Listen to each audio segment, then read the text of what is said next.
Single player games saved me. This video is very long overdue as I've made the switch from playing multiplayer only to single player games a year and a half ago, basically. In this video here today, I'm going to be talking about how I came to the realization that playing multiplayer games at this point in my life is not worth it.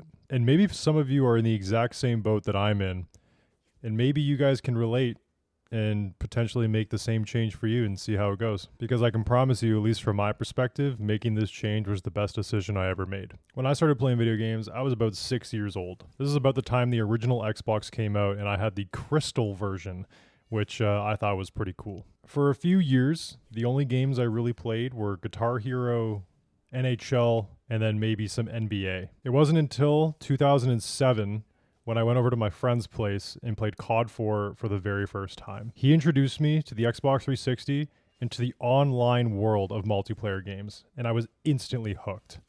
I begged my parents for months to get me one, an Xbox 360 that is, as well as COD 4. Christmas that year, I finally got my hands on Call of Duty. And since that point, I have played every single Call of Duty for the last 17 years and have strayed very little from first-person shooters. For the most part, it's either between Call of Duty, Rainbow Six Siege, Valorant, or Overwatch, just to name a few. A few times during those 17 years that I did try and play a single-player game, I never truly enjoyed them. Or that's at least what I thought. In 2016, I started playing competitive Call of Duty, and from then on, I have loved being good at the game and always tried to be the best I could at the game, dropping high kill games in Warzone or in public match, as well as competing on websites with online ladders. I just genuinely loved the challenge and always trying to top my friends and my own personal bests, no matter what it was. Somebody who played sports at a very high competitive level my entire life, it's almost intrinsic the way that I feel about competitiveness in anything in life. Never mind just sports or video games. But Call of Duty competitive, there was just something so satisfying about it. And I questioned it this last year, but why do I care? Why do I feel so attached to Call of Duty in these games?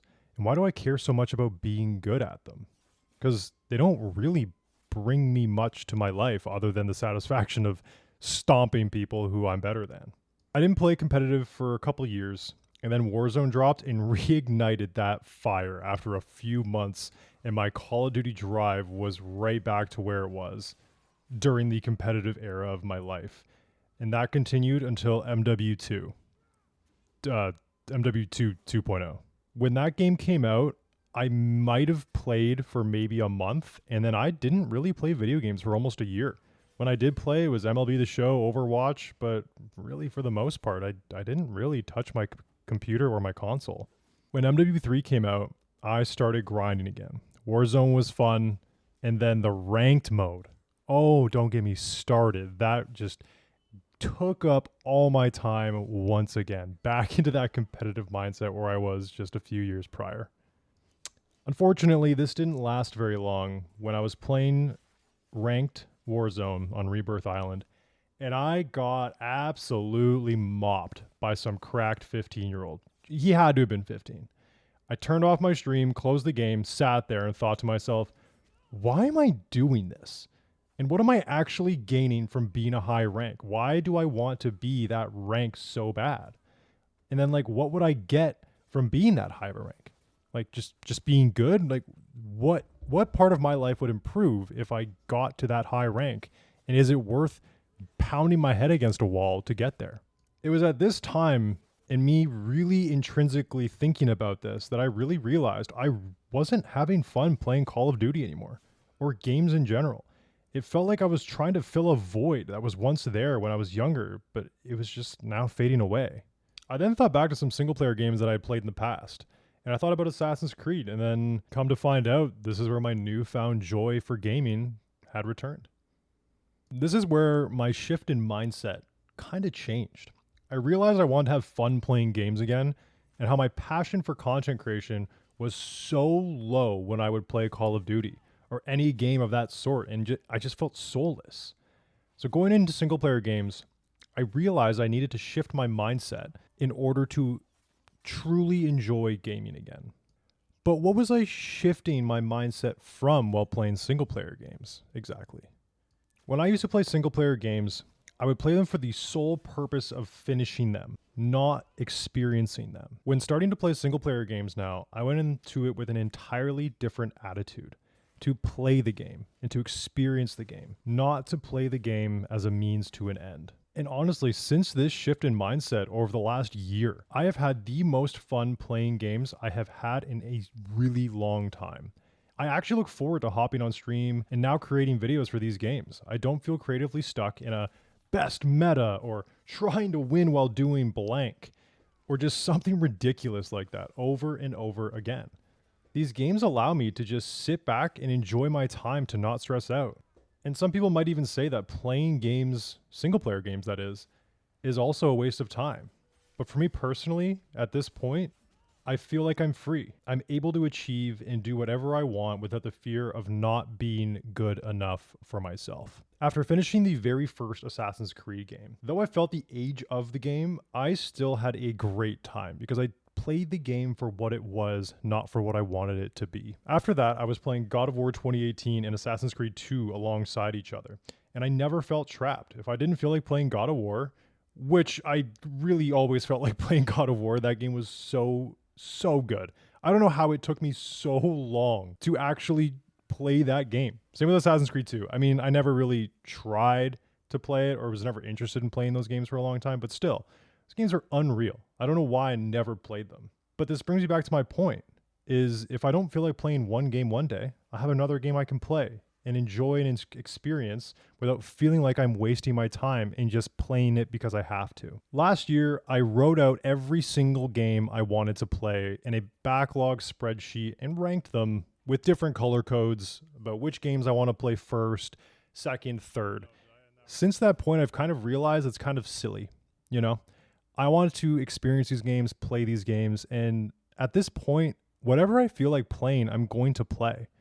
I'm not going to force myself to go off of an arbitrary spreadsheet and force myself to play games that I allegedly want to play more than other ones. If a new game comes out, I might want to play that one instead of the ones that have been on my backlog for 2 years. Or I might not want to play that new game that comes out and I'll go play a game from 2006. Either way, I feel so much better not feeling like I only have to play Call of Duty or a first-person shooter to feel good about myself and what I'm doing with my time. Overall, I am so much happier and I feel so much more satisfaction playing single-player games than I did playing multiplayer games at any point. And I can say that with the most confidence I've ever had in my life. It's funny, I like to explain single player video games to people as if I'm playing through a movie. It's something I don't think I'll ever get tired of, and I am forever grateful that I realized this when I did.